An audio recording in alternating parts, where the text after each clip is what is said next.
જીવનના વૃક્ષમાંથી જે માગે તે તને મળશે. પછી એ સૌથી નાની દીકરી, તેનું નામ અશોક સુંદરી.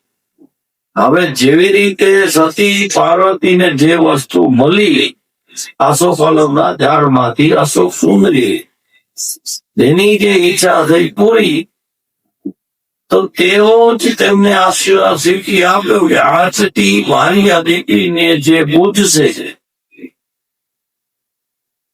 તેની ઈચ્છા તરત પૂરી થશે.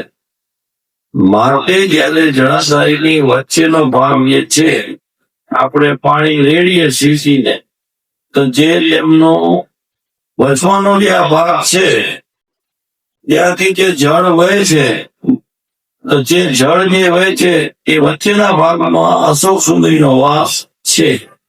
તો કાંઈ પણ તમને માગવું હોય તો ત્યાં ફૂલ, બીલીપત્ર, પાણી કાંઈ પણ પેલા રેડો અને પછી શિવજી પર તમે રેડો, માટે તમને તરત જ લાભ થાય.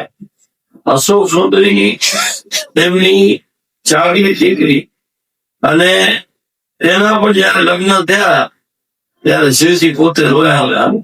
એ કથા તમને આગળ કરશું. હવે આપણે પંચાક્ષર મંત્ર એટલે ઓમ નમઃ શિવાય. હવે ઓમ નમઃ શિવાય, ઓમ જે છે ને, ઓમ છે એ જ નિરાકાર છે, અને ઓમ નિરાકાર સાકાર બધું બોલવું સહેલું છે.